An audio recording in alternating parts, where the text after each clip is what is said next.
I feel like I have this addiction to like have my notebook out everywhere on me at all times. Yeah. Because at any given moment, something could be said where it's just like, It's absolutely true. I need to write this down. Yeah. But then I'm also recording it on 3 cameras Yeah, I guess. and audio, and I'm going to edit it. Yeah. Maybe the notebook comes later, yeah. All right. So we're in your dining room right now. And Dining room is kind of an extravagant phrase. It's our kitchen / yeah. It makes me sound like I live in a mansion if I have a separate dining room. We have 2 rooms in our house and we're in one of them. Well, piggybacking off of our last conversation, you got the red. And Yeah, the these gray are again. almost rich colors. Well, We got and the then you're burgundy. like blending in with that one. That's true. Oh Yeah. no. I thought we'd switch it up a little bit, I love, by the way, you guys have this mural. Mm-hmm. Is this a mural? It's a mosaic. Did you took a photo of it on the way in, right? Mm-hmm. I take So a photo of for- it every time I'm here. Really? Yeah. Why? Because again, we talked about this, right? Moment photography that I'm into. That's true. That's true, yeah. I feel like I was telling another friend this who's like really analytical. Mm-hmm. I feel like I keep track of things visually. So if there's a date or something that happened, I can go back in my photos and see exactly what day it was because I know like I can reference it. Oh, I was in Albany Park, Bonelang Studio, Sunflower Mosaic, and I can just reference things. It's like Sure. a visual reference for myself. But doesn't that deteriorate if it's just the same visual reference over and over again? But if you go through it, Mm-hmm. then it's like if you go through the photos and you just have this stream of photos, then that shows up sporadically. So Oh, you can that's see interesting. kind of the frequency. It's like It's a like a visual storyboard of your life, frequency? kind of. Yeah. That's interesting. It's kind of yeah, that's kind of how it is a little bit. So yeah, just to fill people in on what we're talking, because again, we're talking about things that are off camera like we did last time. But it's everybody, well, a lot of people will have seen this if they listen to the podcast. It's the mural from the Lacrimosa video shoot Yeah.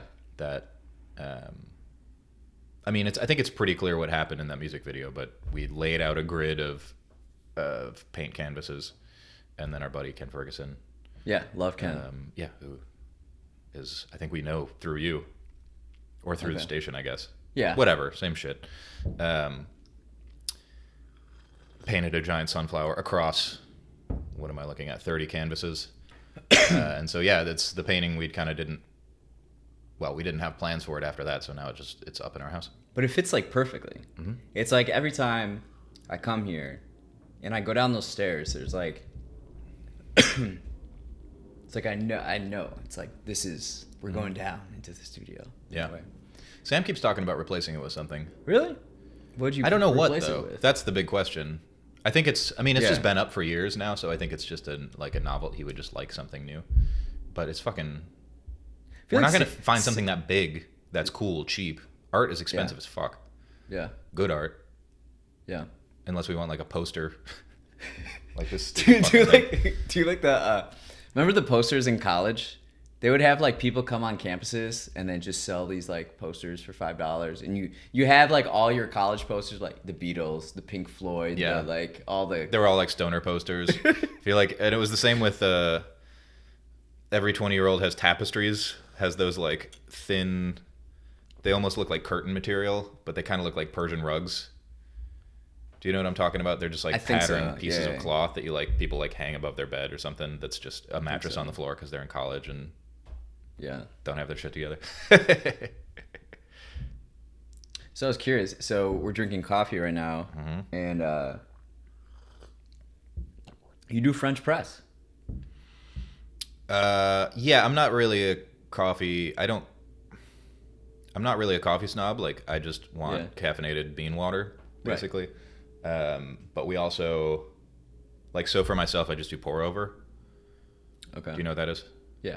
So it's just, for I was anybody who doesn't into know, it's pour just a over. funnel with a Yeah. filter in it. It's like the simplest way to make coffee. Yeah. You take boiling water, you put it on coffee beans, Yeah. you get coffee. So that's perfect for one person. Mm-hmm. But then it's like the reason I use the French press is because that's harder to do with 2 people. And so the French press just works. Yeah. Feels more artisan. It is nice. Just like your, It is definitely better. like the appliance where you plug it in and. Yeah. Anyways, Like a Rube Goldberg machine? Is that what you're talking about? Do you know what those are? No, there's like automatic coffee mate ones that you buy for $15 at Target.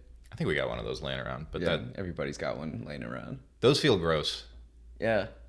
They're always like, They're nobody ever really cleans the pot. plasticky. They just Yeah. rinse it out, and so it's got like 2 years of fucking coffee residue on the inside. It's disgusting. All right, so I wanted to go through some of these books that we have.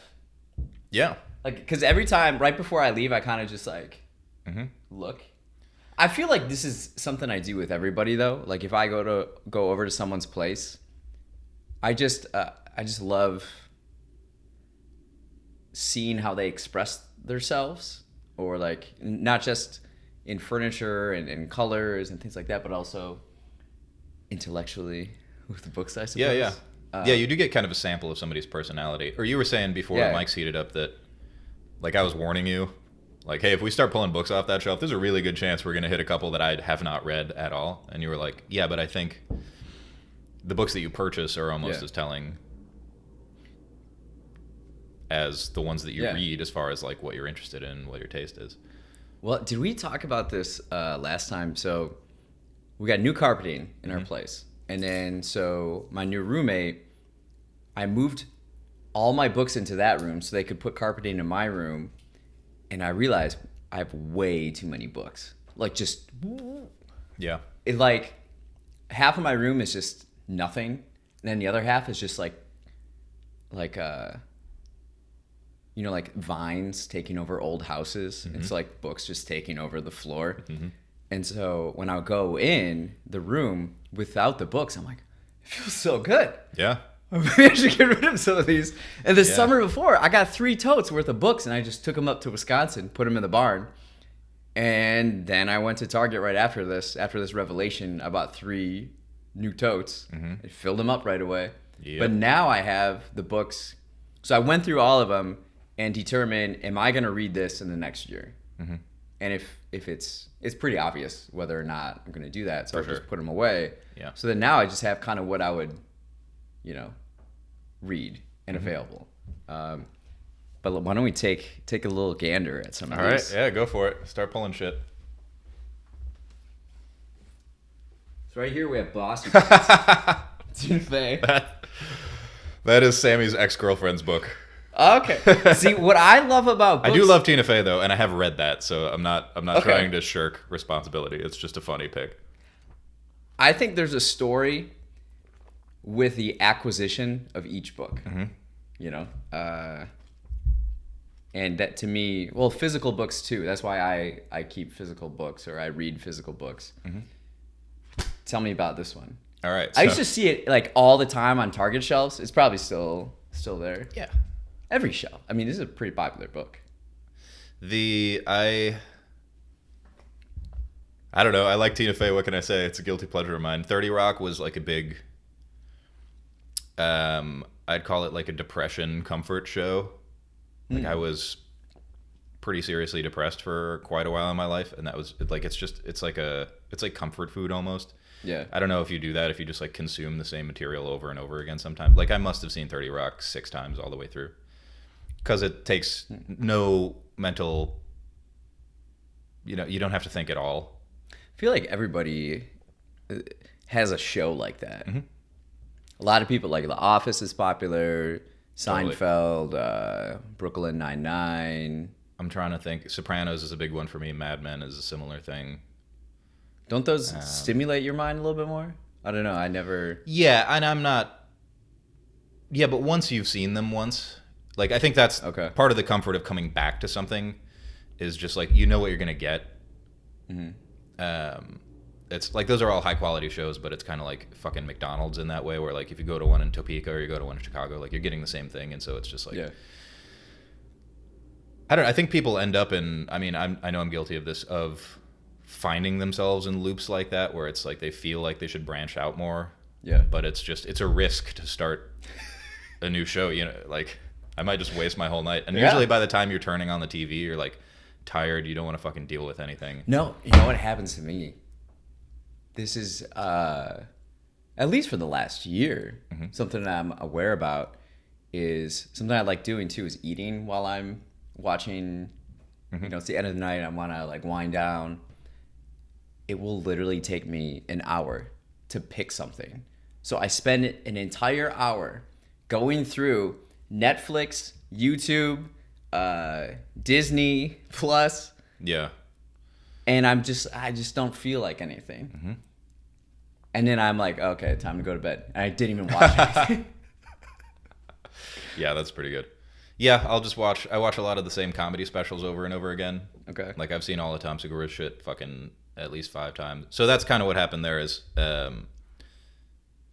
this is years ago. Like we didn't live here. This was Sammy's ex-girlfriend from like when he was doing his master's program, I think. Was just trying to be nice and like bond with me, basically, I think was what was going on. She knew I liked 30 Rock, and so she lent me this book. Okay. But I had no interest in reading it. I was like, I mean, I just don't give a shit. But I felt obligated then to read it so that we could like have a conversation about it. Yeah. And then we never did, and they broke up, and now we just have this book. So you did read it? I did read it. I don't really remember it. Is there like one big thing you would remember from it? No. No, not at all. All right, enough said. Okay.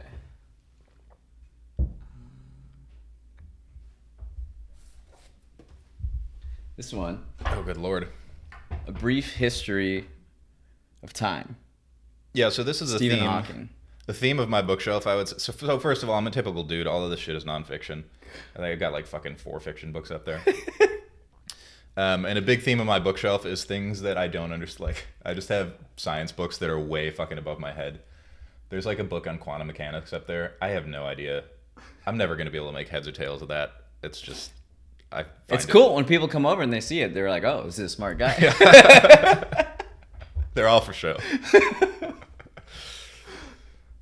So you did not read this one? That I did. That one I read when I was young, though. I was like maybe 14 or something like that. And that one was... So my dad and I have a similar interest in stuff like that. Like, I would say pop science. Yeah, something digestible that...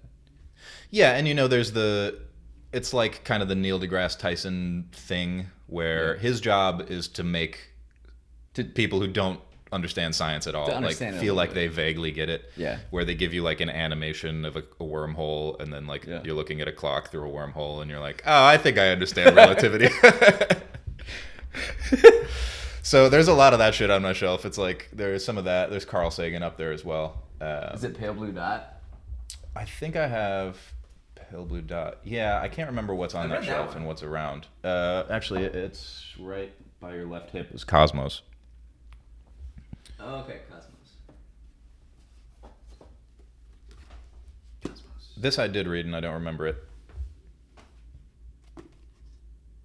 We're going to keep running into this problem. Is either I didn't read it or I don't remember it. This is nonfiction too, I think, right? Oh, I see that quantum mechanics one. Gosh, I just love when I take my book covers off. Yeah.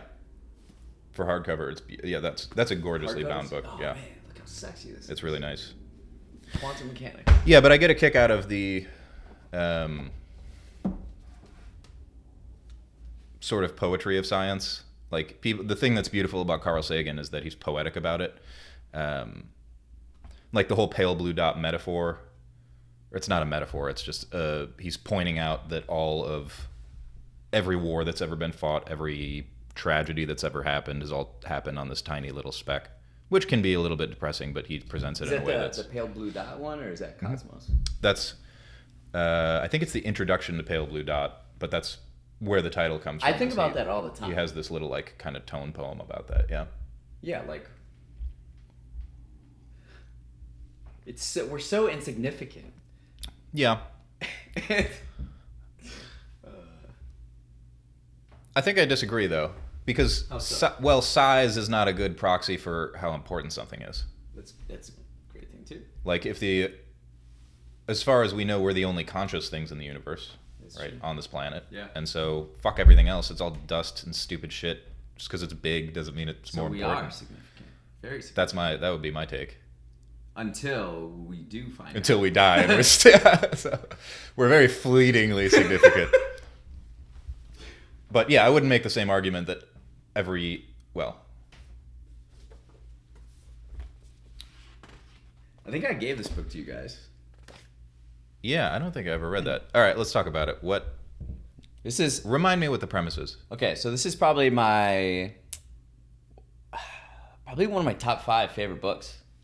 Yeah, you have a couple that you bring up a lot, and that's definitely one of them. Yeah, Chuck Klosterman. He's this like pop culture writer, but he uses like pop culture and like a really fun writing style to talk about like very like interesting things. What else? So he's done a couple famous ones, right? Sex, Drugs, and Cocoa Puffs. Right. I think that's the one I was thinking Racing of. Captivity was his second to last one. He did like a anthropological commentary on the 90s. That was his most recent one. Just talking about the 90s and like culture and politics and the world, what it was kind of like compared to today. He's a lot. Yeah, he's one of those people whose names you just see on the subway or something. He's like kind of a weird guy. He lives in like Portland, but he's like really into sports and music. Very into music. He wasn't the music reviewer, was he? I think he did music reviews. Yeah. I think I might be thinking of Chuck Palahniuk too, who did.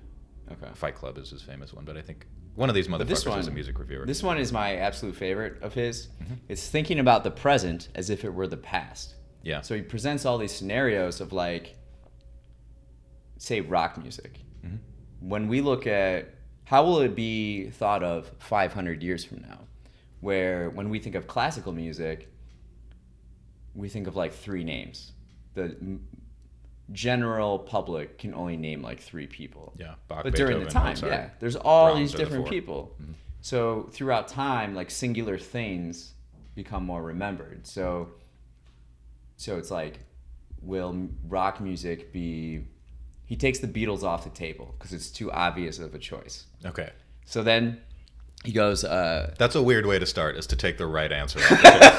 but it's only right to us right now. Yeah, fair enough. Right? Will rock music be remembered as like the lyrics? It had to be meaningful and it didn't really matter about the voice, so like Bob Dylan, or will rock music be remembered more like Elvis Presley, big hair, sex, loud? That's interesting. Kind of like that, but it helps me think about in our contemporary life and interacting with people. People seem so certain and so sure about, we're the most advanced we've ever been. Like, we've solved so many different things, but really, we're gonna be looked upon and judged, just like we do with all these other people that lived years ago. And it helps me just be, I would say, more open-minded and just like more exploratory in experiences in life, I guess. It's interesting because you were asking like, is rock and roll going to be remembered as like this big, sexy, bombastic thing? And it's weird how just time sort of sterilizes people to a certain extent. Like even Elvis, who's not that long ago in the grand scheme of things, it's weird to think of how that like, shaking his hips was considered way beyond the pale and like threw women into sexual frenzy. And a lot of that's just PR, of course. But like that's the case with old poets too. Like, some of that shit was racy for Victorian times, but because the language sounds old to us, we just think of them as dusty old fucks. Yeah. And that's inevitably going to happen with us as well. The only reason it sounds old and dusty is because it is old. Yeah. It's not because there's anything in particular about the language that's like puritanical or whatever, although I'm sure in some cases that is the case. But like in 80 years, we're all going to sound, the way that we make fun of people from like 20s movies, like, see? That voice. We're all going to sound ridiculous to people 80 years from now. Have you ever heard of the Lindy effect? No, what's that? So I met this guy. This was during COVID. he lived in Paris, and then he moved back to Chicago. He's originally from Chicago, and his like girlfriend is from Europe, but to renew his papers, he had to come back to Chicago. So he was living here, and he would come into the bar, and then we would just chat. And he's a technology lawyer, and he's got like a pretty heavy Twitter following, and he focuses on the Lindy effect and like living by the Lindy effect, where something. This is a very strange man. Yeah. I like this. So something non-biological, its future is equivalent to its past. So if a book has been in print for 40 years, it is likely it will be in print for another 40 years. A book that's only been in print for 2 years, it's less likely it will be beyond 2 Sure. years from now. Same thing with restaurants. You can apply it to anything. Like Lincoln Station, where I work, it's coming up on 25 years of being in business. So Right. it's more likely, like, it Far should more be likely able than to, a place that's been open for 3 months to be still open in 20 years. right. So if we've been open for 25 years, there's a good chance we'll be open for the next 25 years. Sure. But if a restaurant is only open for 5 years, beyond the next 5 years, it's really a toss-up. So everything is equivalent kind of to its past, non-biological. Interesting. So he'll Yeah, that doesn't He does work a for lot of- biology. If you've been alive for 80 years, it's highly likely that you'll be alive for another 80 years. Doesn't work with that. But then he'll take a look at, just trends and fads today. And like he drinks like only beer and wine because that's like what they've always been drinking. Okay. Like, it's like time tested. Everything is time tested. Interesting. That feels like it's true of all booze, though. It's like whiskey's not fucking going anywhere. But how long has whiskey been around? Forever. Has it forever? Yeah, like George Washington had a distillery. That's not forever. That's only like 1700s though. Okay, but it's 300 years. It's pretty good. Yeah. I guess, okay, That's fair. if So you're then, talking about, let's you're right, talk beer about is these, like- beer is older than Yeah. distilled liquors. That's true. That is a weird way. I'm not insulting the man. Actually, I don't even know. It's if an he does it that way, unusual but way he'll to like make that talk about choice. that. Yeah. Yeah. Or like now, you know how today everything is, there's always pills and cures for everything. Yeah. And he like kind of, if a pill has only been out for X amount of time, like I don't know. Anyways, Yeah, I think that's a reasonably good heuristic. and he just like lives by that and centers all of his like how he lives his life that way. But I like that book for sure. All right, Dharma Bums. I've never seen that book in my life. We're doing great. Jack Should Kerouac. we just go to another one? We can talk about Jack Kerouac if you want. I've read a couple of his things. What do you think of On the Road? I'm debating. That's on my shelf. I have like 68 books on my shelf that I need to like go through. That I've deemed the most useful to me in the next year. Jack Kerouac. Not the best thing that I can say about that book. One highly useful thing I can say about that book is it's a very easy read. Okay. So it's not, it's low risk, I would say. Like, you're going to get through it quickly. It's pleasant to read. There's a thing that happens with anybody who's that popular. Like, I use this, I might have even said something like this on the podcast before with like, I can't get into Jimi Hendrix. Really? Yeah, and I know I'm wrong. Yeah. I know Jimi Hendrix is awesome. I just can't get into it. And the reason is that everybody who played guitar after Jimi Hendrix sounds like Jimi Hendrix. And so now when you go back to Jimi Hendrix, it sounds kind of cliched. Yeah. Or there's a similar thing with like certain movie tropes, like Indiana Jones getting chased by the big rock coming down the mountain. Like, that's just a stock. Yeah. Or like the door about to close on him and then he grabs his hat from underneath it. Like, now that's just a stock trope in movies.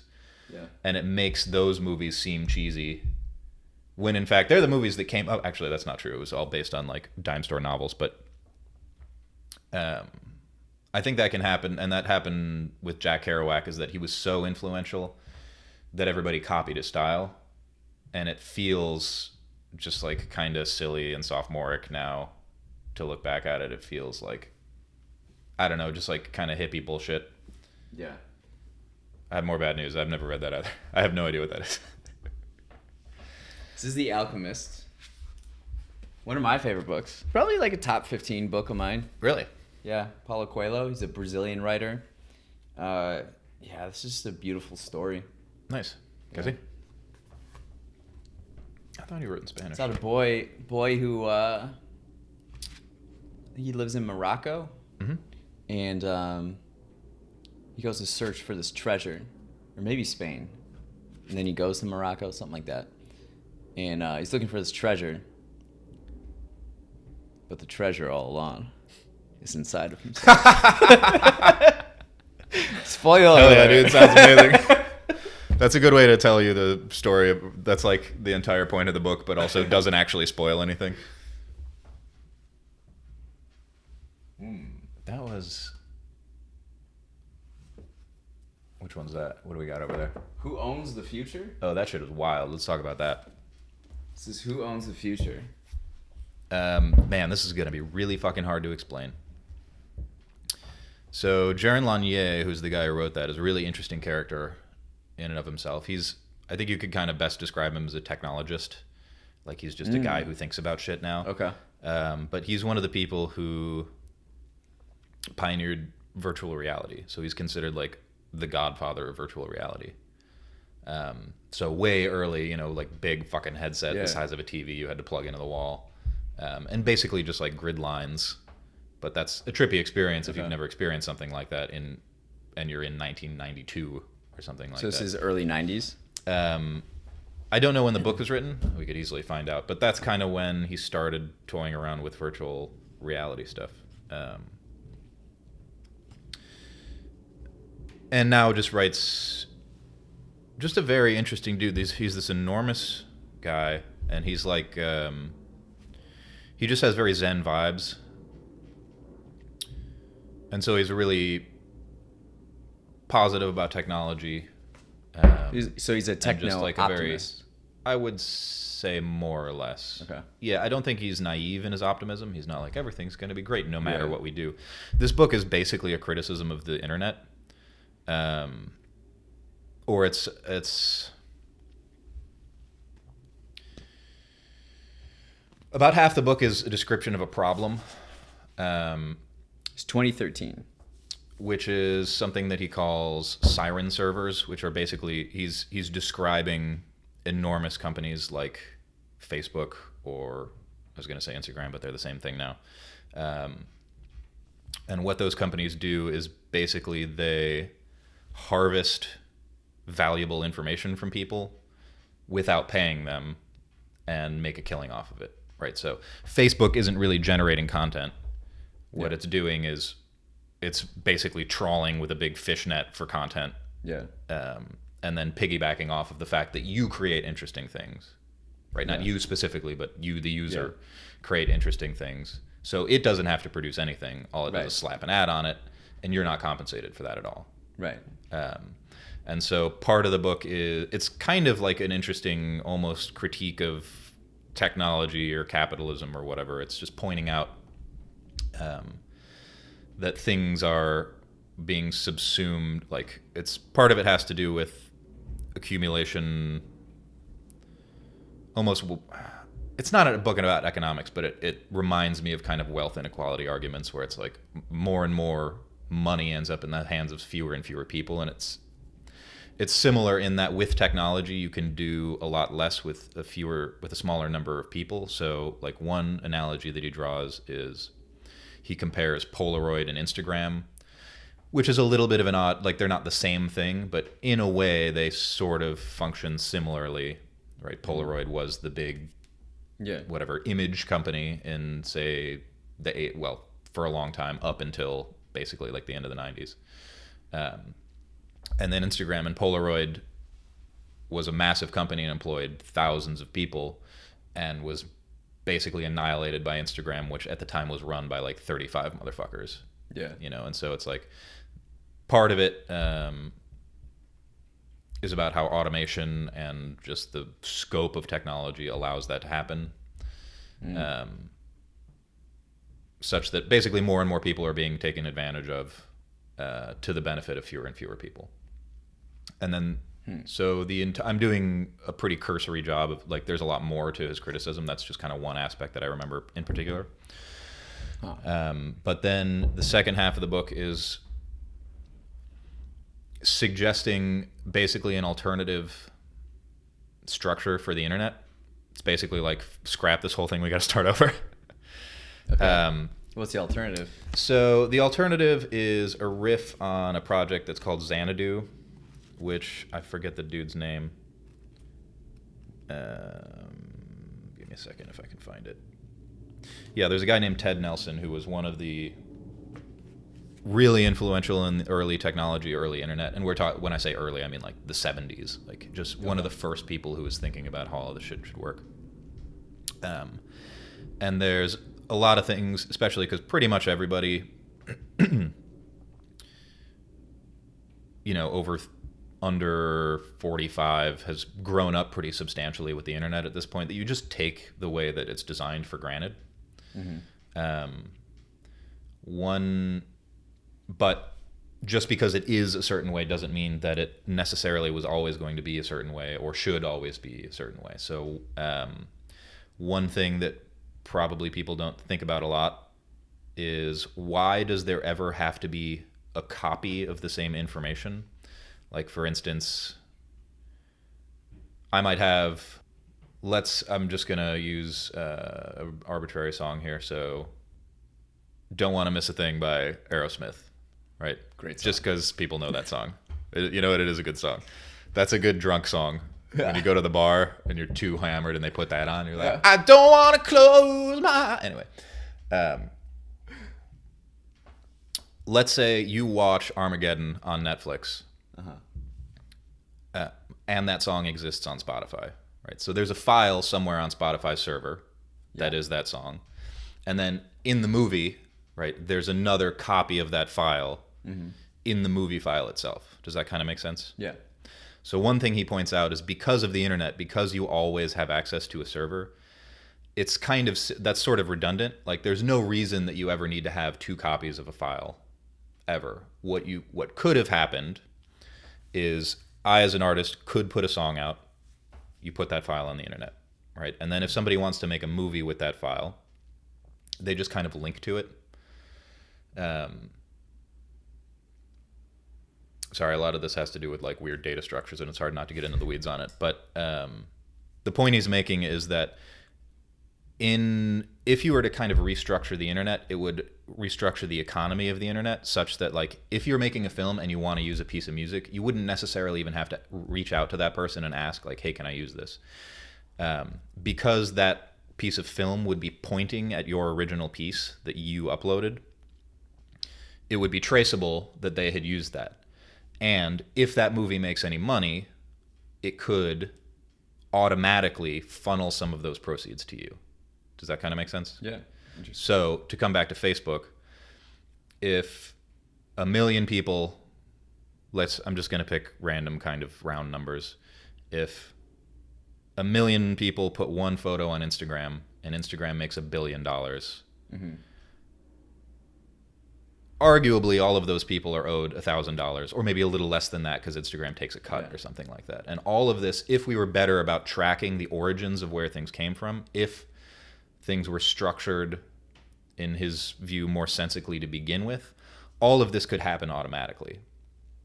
Isn't that what crypto's doing? NFTs had sort of a similar thing. Yeah. And first of all, I'm not like a big crypto guy, but something that I am really interested in cryptocurrency, and not as like an investment thing. Like, people are like, Bitcoin's a scam. I don't give a shit if it makes money or not. The technology is really interesting because money is a technology. The contracts. The technology and the contracts is like what it's all about. Self-executing contracts. That's a crazy idea. But like, one of the things that happened with NFTs is they implemented some of this stuff. Yeah. So again, depending on how they're built, because it's basically programmable art, so you can make it do whatever you want.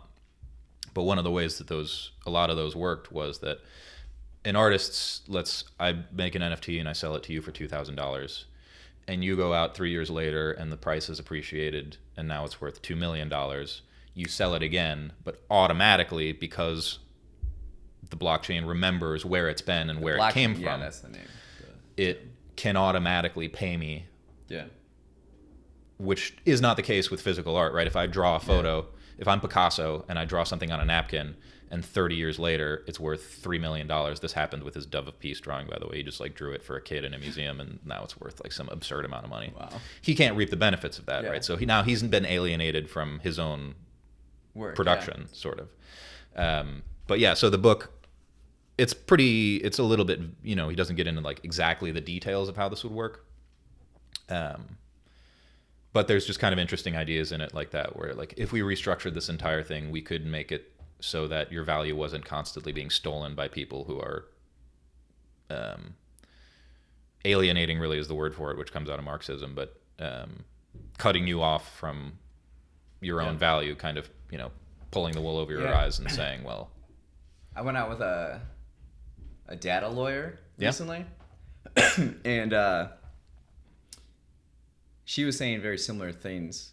We really agreed upon, like,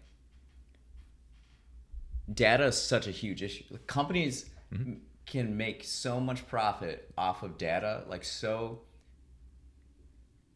the amount of money to like invest in creating this is so minute, so little in the value that they get in return. But it's like no one, and we're talking especially in America, no one in America, their top priorities throughout their day and their life is not their data on Facebook or Instagram or name any other app on your phone. There's just so little care, but it's so like collectively valuable, that it just continues that wealth inequality. Well, yeah, and because you don't think about, your data is not very valuable in itself, piece by piece. Yeah. Like I've maybe given away 15 cents worth of data today just through app usage and stuff like that. But over time, ideally, I would be the person reaping the benefits of that. Is kind of the book. It's one of the points that the book makes. And so yeah, I mean, we used music or whatever, but you could do this with any type of data. Like if Facebook uses statistics about you in order to make money, there's no reason that couldn't be trackable. That you couldn't say, well, Facebook pulled all of these users' data. We know who they are. We could funnel some of the proceeds to them. And I wouldn't be surprised if you saw stuff, like if anybody's aware of Web3, that's like people are trying to basically do this, like kind of make the next version of the internet. And a lot of it is based on not necessarily this book in particular, but like some of the same source kind material. Of ideas and concepts.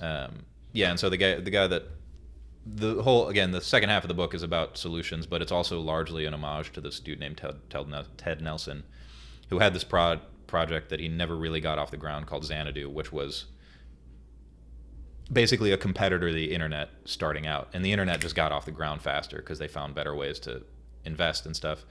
And this dude has been kind of puttering away on this project for like 50 years and just really hasn't released anything usable, And so it's like he's kind of imagining, well, what if this had been operationalized? And there's lots of unintuitive ideas, like on the internet, most links are only one way. So if like you see somebody talks about the fucking Pacific garbage patch or something in an article, there might be a hyperlink that goes to the Wikipedia page, but you can't then get from the Wikipedia page back to the news article that you're reading.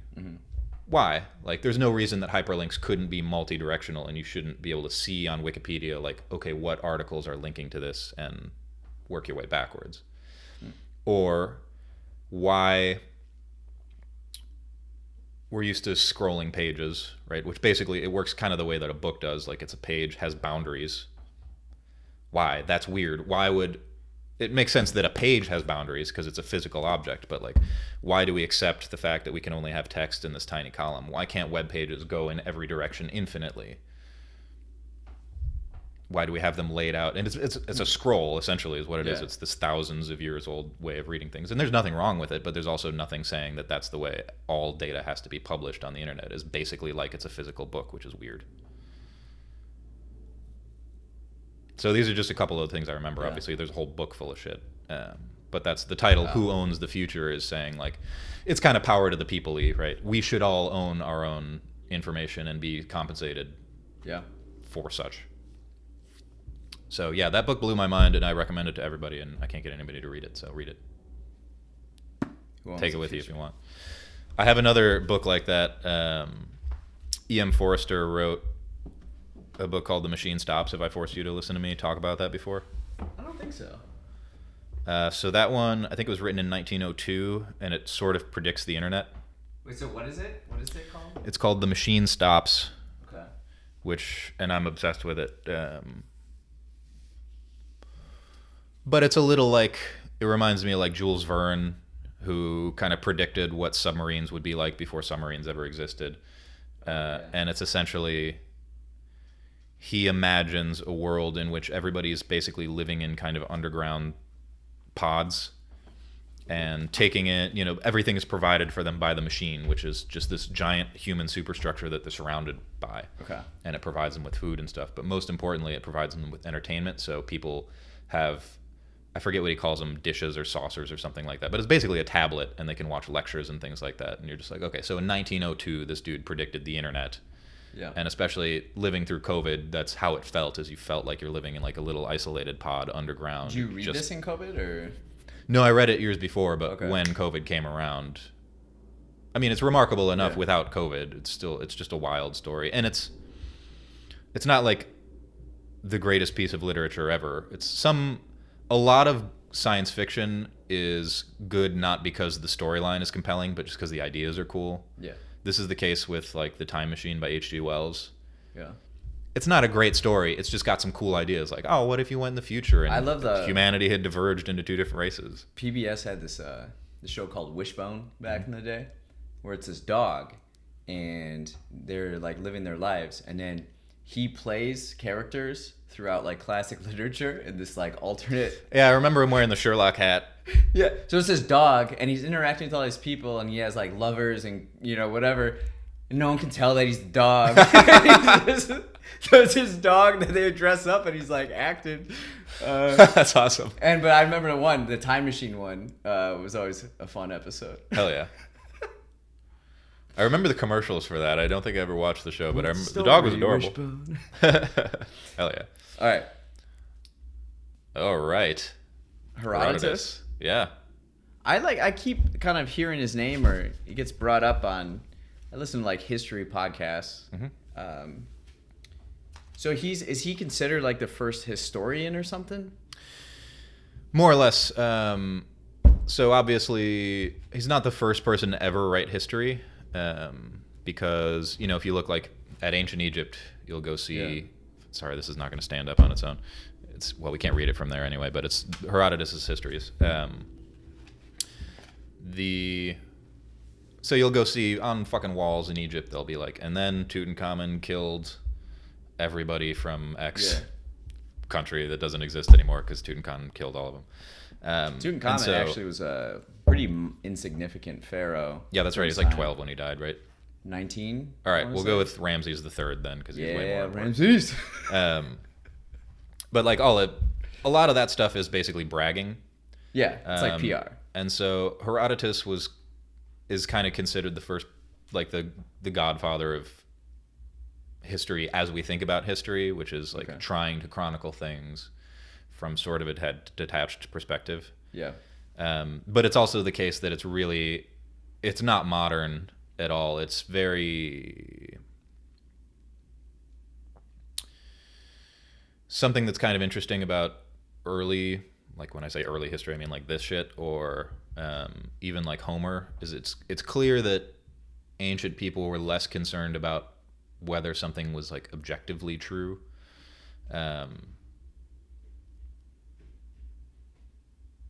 Like old myths, the Iliad, the Bible, or whatever, people aren't like worried so much about sourcing. Yeah. Did this actually fucking happen the way that it says? they were much more comfortable, I think, with the blend of mythology and like hard data, whereas modern history is obviously very like we need to be able to prove everything. Yeah. And so there's a lot more mythically things. Like there's a lot of at least exaggerations and things, like the whole like the Battle of Thermopylae. Like it's not actually the case that it was 300 Greeks. It was like 300 Spartans and also a couple thousand other guys who weren't from Sparta or whatever. It's like things like that just kind of get lost because it's the point of the history isn't to document things the way that a modern historian does. It's like it's part mythology and like storytelling and almost nationalism in a way where it's like check out how dope the Greeks are. So he was Greek or Roman? Greek. Okay.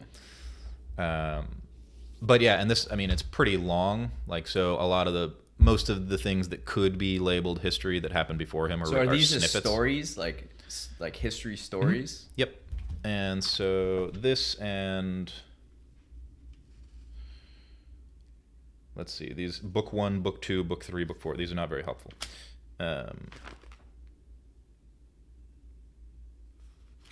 Yeah, a lot of them. It's mostly like war histories, things like that. Or this and Plutarch has a book called Lives. I don't know if you've read that, but that's like kind of the first biography where it talks about remarkable people, early philosophers, stuff like that, or emperors or whoever. It's been forever since I picked it up, but kind of a similar deal.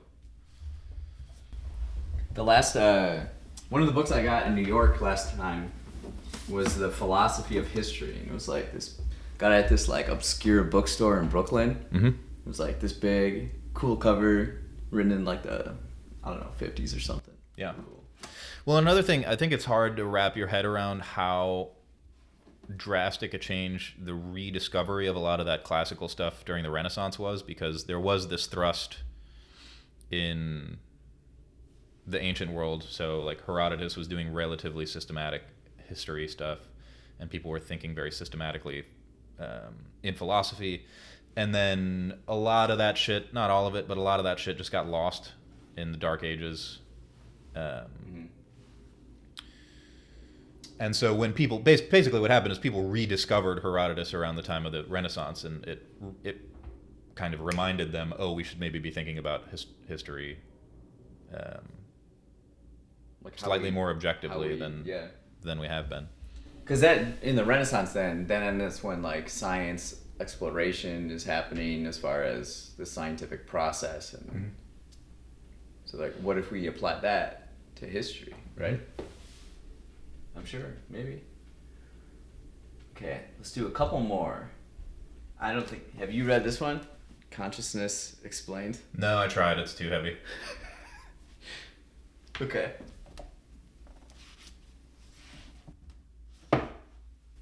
Infinite Jest. Did you read that? No. Okay.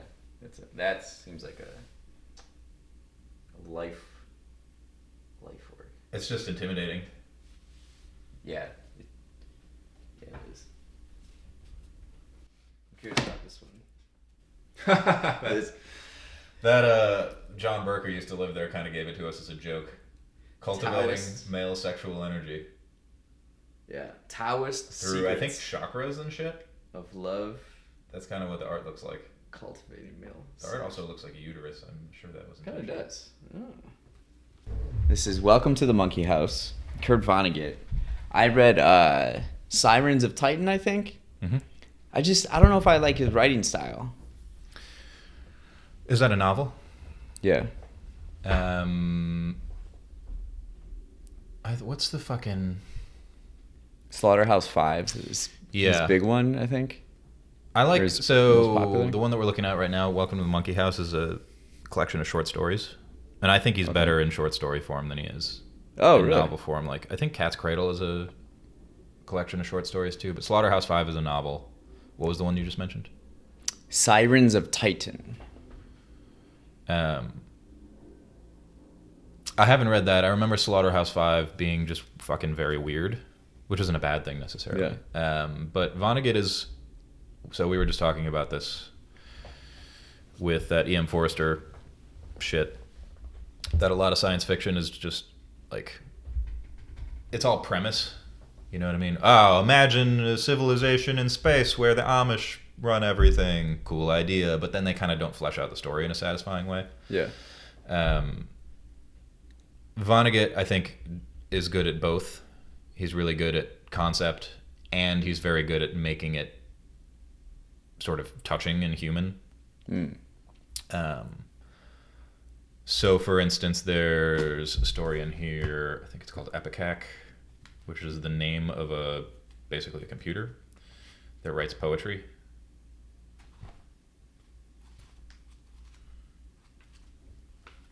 Which feels very timely with all the ChatGPT shit.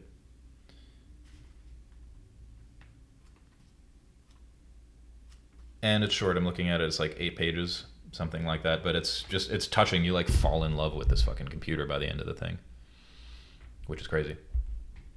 Wait, you fall in? You say what? Say Yeah, it again? you. So the I can't really remember the details, but it's a computer that I think what it is the protagonist is in love with a girl, and he enlists this computer to write poems on his behalf to her. Okay. And you just become very convinced. It's like if have you seen Ex Machina? No. Okay, I'm not spoiling anything.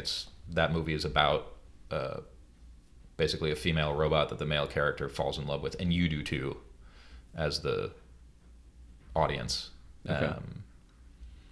But it's unclear whether it's actually conscious, or there's a similar thing. What's that movie? Her, I think. Joaquin Phoenix falls in love with his phone, basically because it's an advanced AI that can like talk to him, and it's Scarlett Johansson, so she's charming to begin with.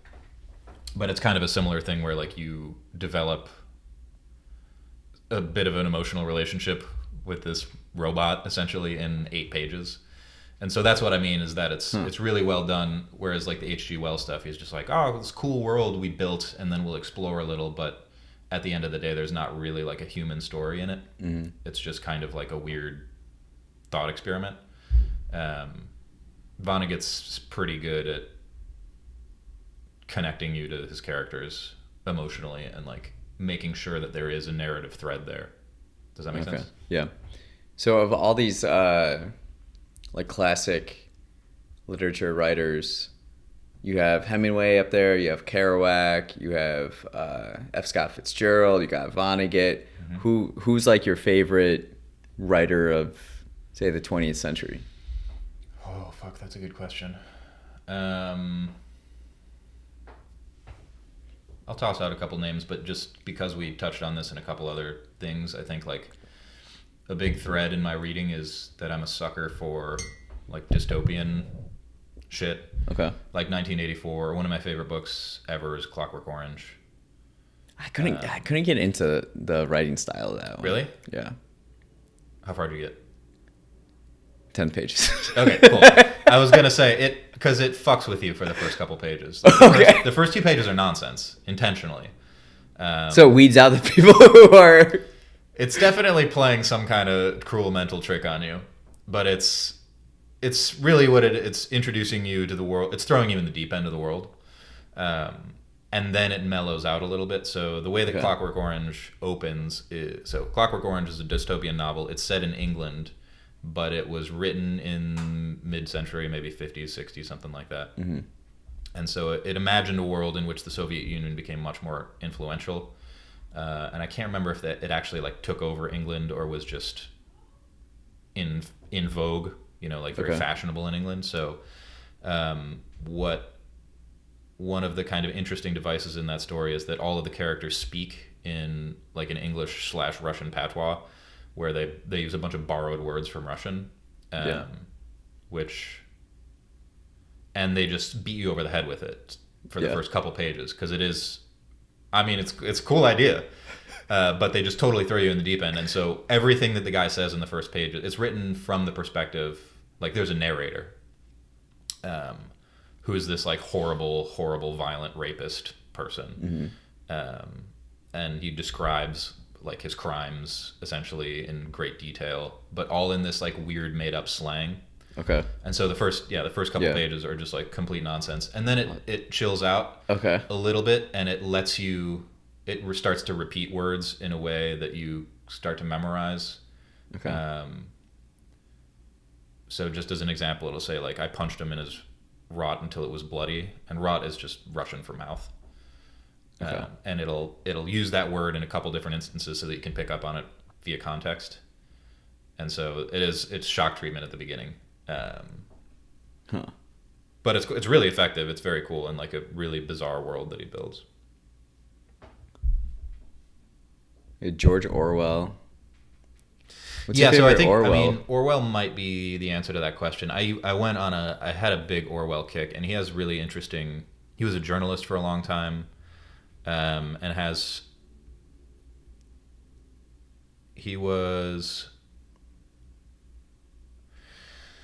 there's kind of a class of writers that were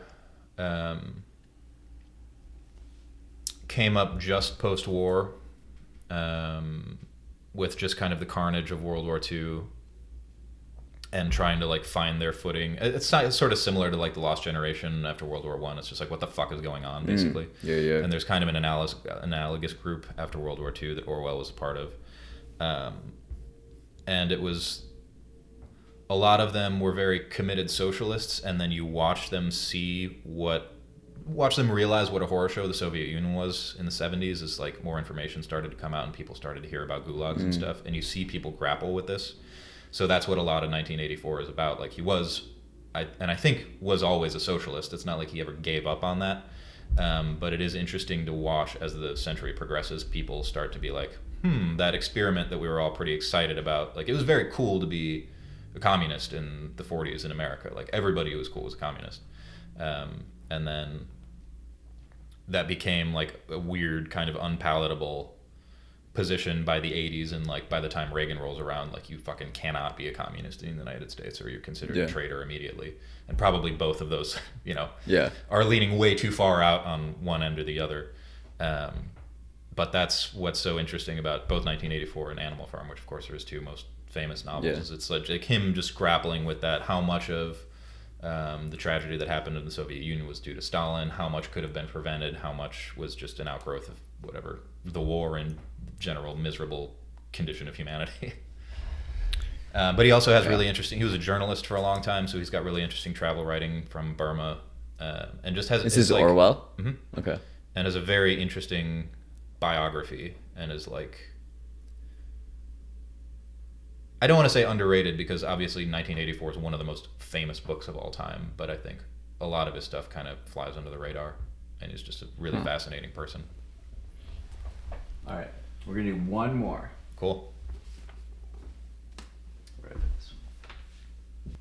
The Obstacle of the Way, I probably gave. Oh, yeah. That's the one that's, it's like Marcus Aurelius, but modernized, right? Yeah. I think I give Marcus Aurelius. Cool. Tao Te Ching. I've read both of those, so... And War of Art. Yeah. I feel like I gave all three. I think you did. Before.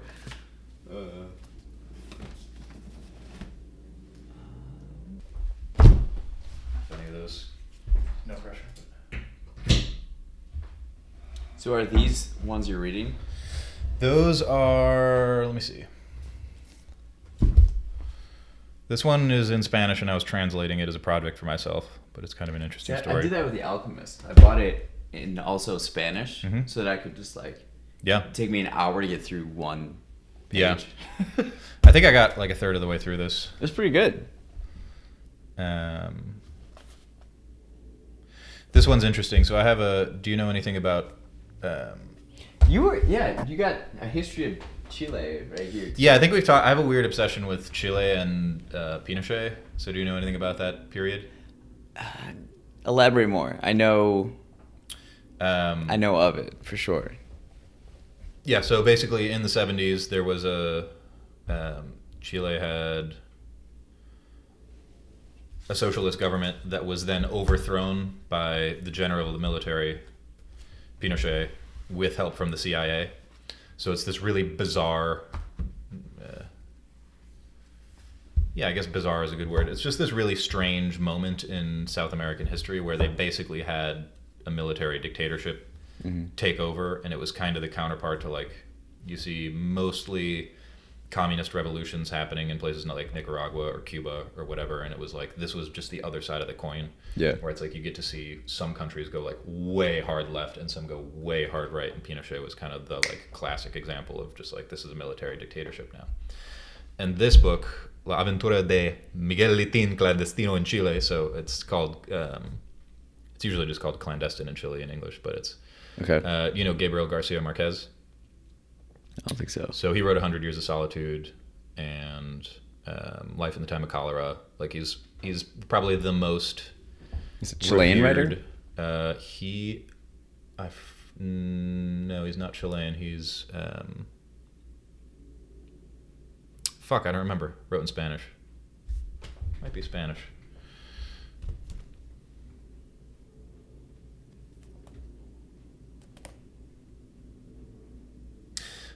But this book, so like I said, it's called Clandestine in Chile, and it's about there's a film director named Miguel Litin who was kind of a leftist activist in Chile, and so Okay. after Pinochet took over, Pinochet killed a bunch of dissidents and exiled the rest, Okay. basically.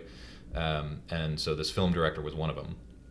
So he got kicked out of the country and had to go live in Europe. But then he decided to make a documentary about Chile under Pinochet, so he snuck back into the country under disguise. Wow. And so the whole book is basically, it's like his memoir. He told this story to Gabriel Garcia Marquez, who then kind of, I don't want to say punched it up, like, I'm not saying he was lying, but he made it into literature because he's an amazing author. So he like recounts this director's story of re-infiltrating Chile, essentially. And he had to go through this whole crazy process of like prosthetics, and he had to basically he had to not look anything like himself, Yeah.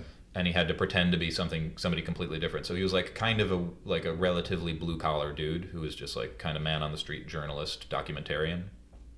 And he adopted this persona as I think an Uruguayan like fabric merchant or something like that. So he had to put on this whole like aristocratic air and make himself look completely different. So like he plucked out a bunch of his hair so that he was bald.